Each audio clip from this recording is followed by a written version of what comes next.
Vadd here. This is my Age of Wonders 4 beginner's guide. This is for your first campaign if you are just starting out. Select New Game. We will be creating a realm here at the top. On the Create a Realm, select Customize Realm. We're going to be setting up a very beginner-friendly first game realm. It's going to look something like this when we're done.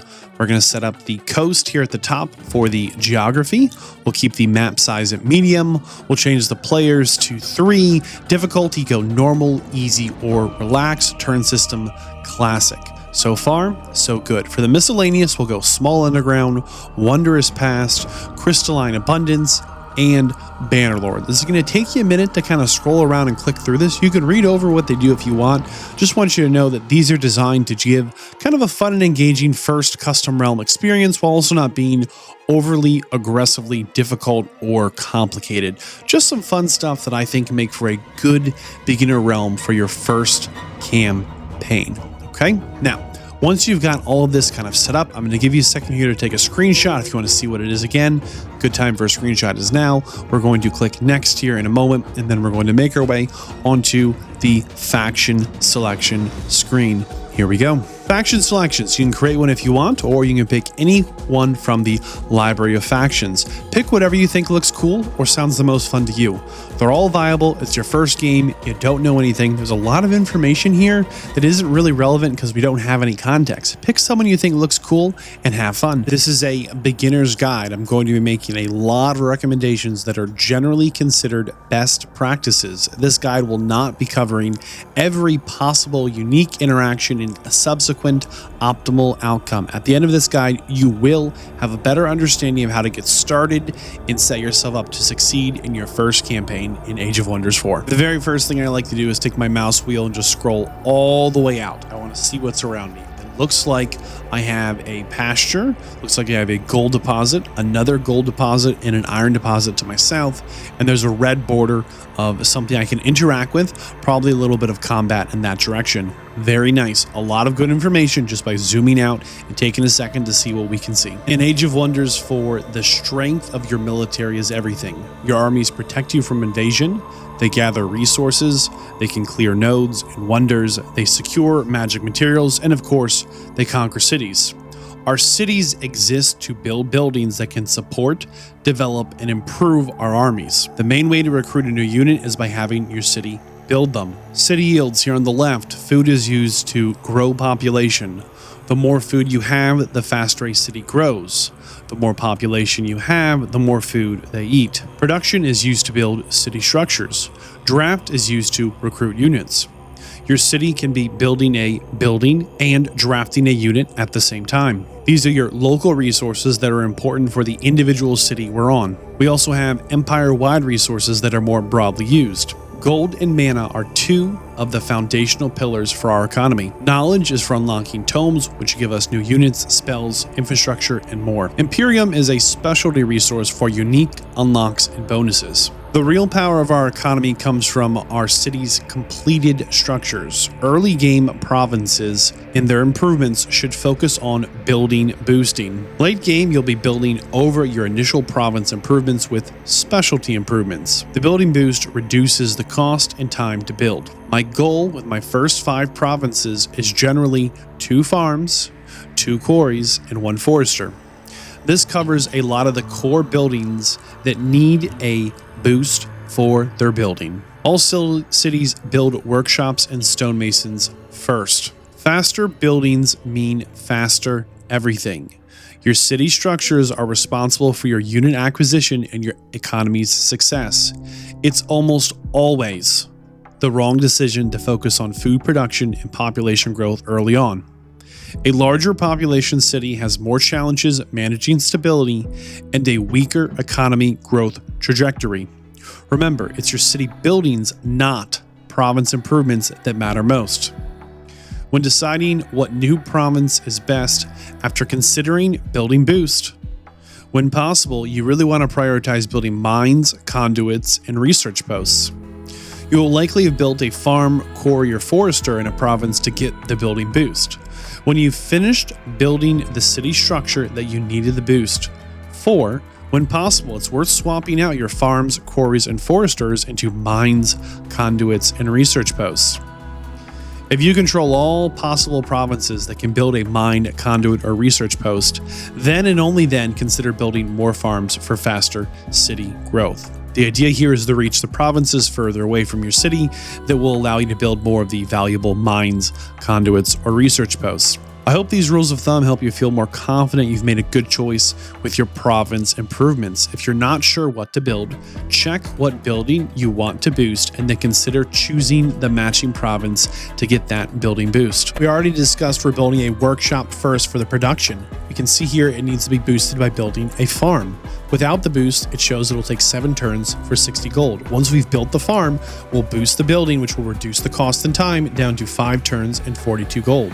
That makes it really easy to choose our province. This 15 food is an absolute trash tile when compared to the opportunity to build a farm on a tile that's going to offer us gold, which is a more important resource for us in this starting location.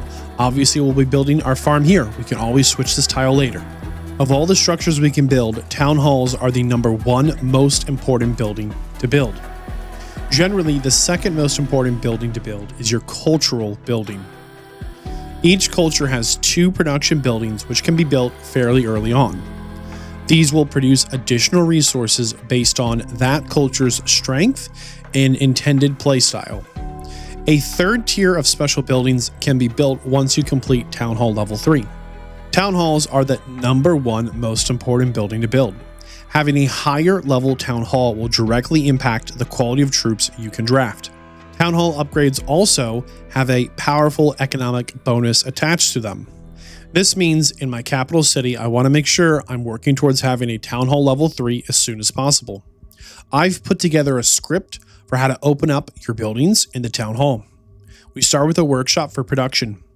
We then go into a stonemason or the stone conjurer for production, followed by the masonic hall for production. These 3 production buildings are important to cut down on the turn time it takes to produce the town halls.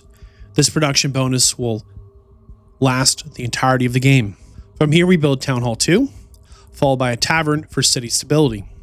You don't get a stability building until you get to Town Hall 2. After the tavern, we build Town Hall 3, followed by a bathhouse for city stability. After the bathhouse, we're going to build the Tier 3 Town Hall cultural building. This is an optimal build order for the majority of players and the majority of games. If you're in multiplayer, you might change this around. As a single player working your way through the campaigns, this is a very stable capital city. From here, you can build anything you like in any direction. I recommend opening with this build order for your capital city. I also encourage for your second and third city a slightly different approach. First, we'll go workshop for production, then stonemason, stone conjurer for production. Then we'll build the cultural building tier 1, which will unlock the cultural building tier 2. We'll follow that up by building the shrine for mana, or the shipyard and vendors for gold, followed by the obelisk for more blue magic crystals, right, the mana, followed by markets for gold. Having built those economy buildings, then I will build Town Hall 2, followed by a tavern. Then I will build Town Hall 3, followed by a bathhouse, and then we'll build the tier 3 Town Hall cultural building. This is a really safe opening build order for your capital city and your 2 supporting cities. This build order is not set in stone. Veteran players know that every game is different. The map, your nation, and your opponents will dictate what's best. As a beginner, try this build order for your first few games to build up your confidence and knowledge. We have 3 main goals. First goal is to make sure we have a Town Hall level 3 in our capital throne city. Our second goal is that we place down 3 cities. Our third goal is a secret mystery goal I'll totally reveal later when it's super relevant.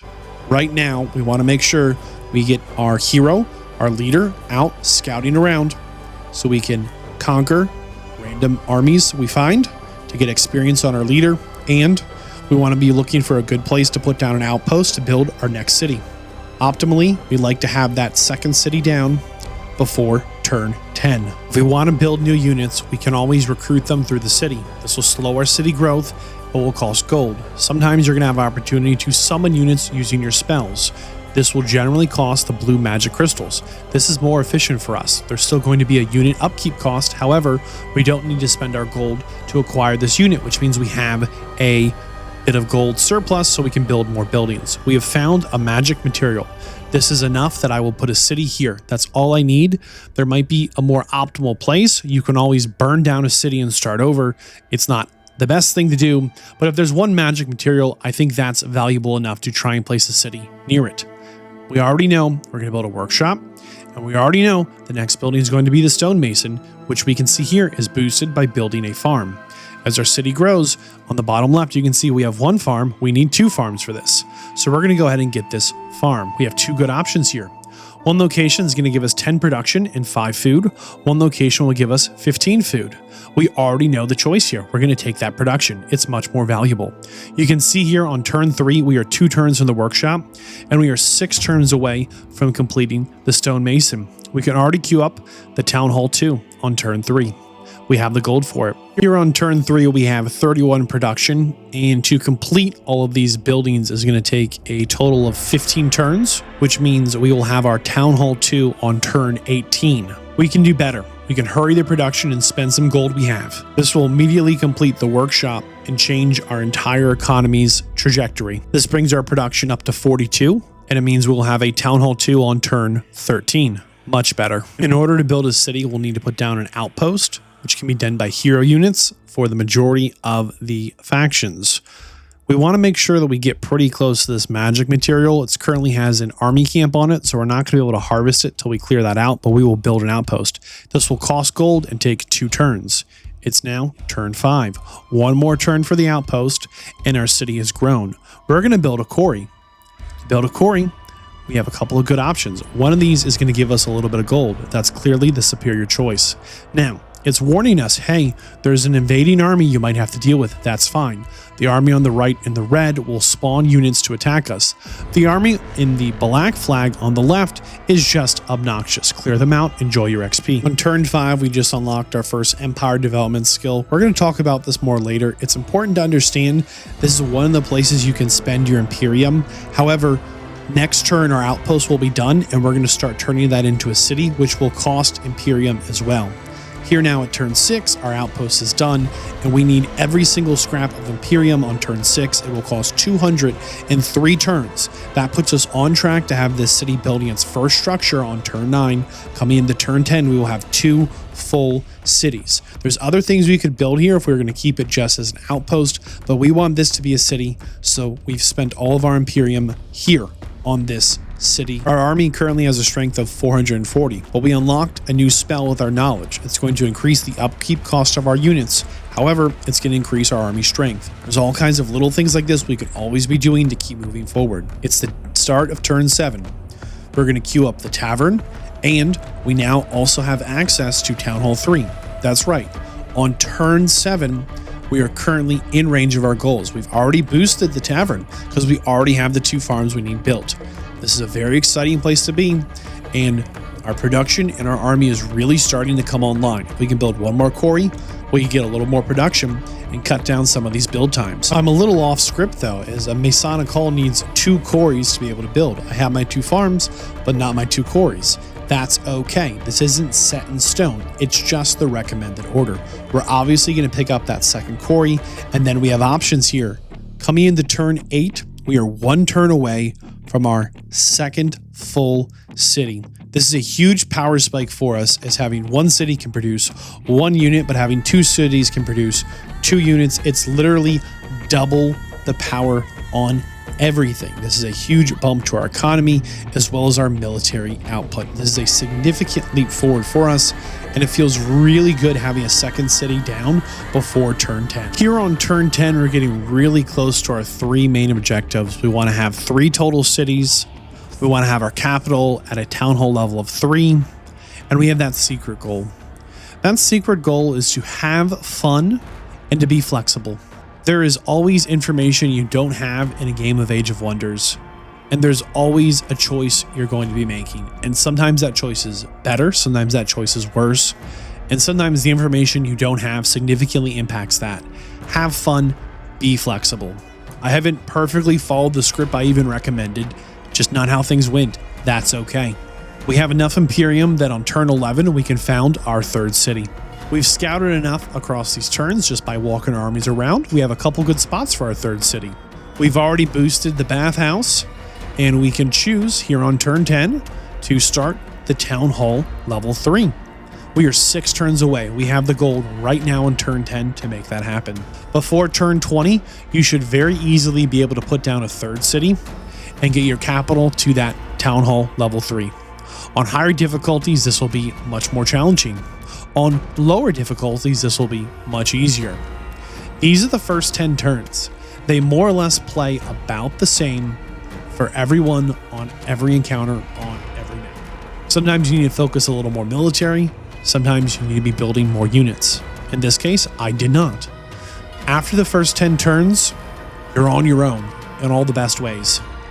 I've given you a blueprint to help you understand how we make some of our choices. I've given you a framework to try and focus on your armies and how the cities are what fuel your army, how your economy is what fuels your army's success. The building boost bonus applies retroactively. Here we are 2 turns into a 10-turn build. We can see if we want to finish this production, we need 2 farms, and we currently have 1 farm. We currently have 144 gold. Even though we've already started this building, we can still earn the boost by going ahead and at our next province selection, selecting a farm. You'll notice our gold goes from 144 to 174, and the turns also decrease as we do this by 2, as the building boost applies retroactively. Affinity is an important concept to understand. You start with affinity points based on your society traits, culture, and your starting magic tome. The number of affinity points for your empire is how much affinity you will get per turn for the empire development skill tree. At the end of each turn, your empire's current affinity is added to the same affinity skill branch. Once you gain enough total points in a skill branch, new empire skills unlock. Affinity also influences your ability to unlock higher tier of tomes. A tier 3 tome will require you've unlocked 4 tomes and have 3 points in a chosen affinity. Tier 4 tomes will also require 6 tomes as well as 6 points in their affinity. To unlock the tier 5 tome, again, you'll need to have unlocked 8 tomes before, but most importantly here, you need 8 points in the affinity of that tome. Each affinity in Age of Wonders 4 has an opposite. Chaos opposes order, Maternium opposes astral, and nature opposes shadows. This matters when conducting diplomacy. A free city or rival empire that has an affinity that opposes yours will be more difficult to coexist with. There are more mechanics to learn that you will learn best by encountering them firsthand. My advice at this point is to get started and get playing Age of Wonders 4. If you like this video, click like, YouTube channel members, and the Patreon to support what I do. I'm Vadd, and I will see you in the next one.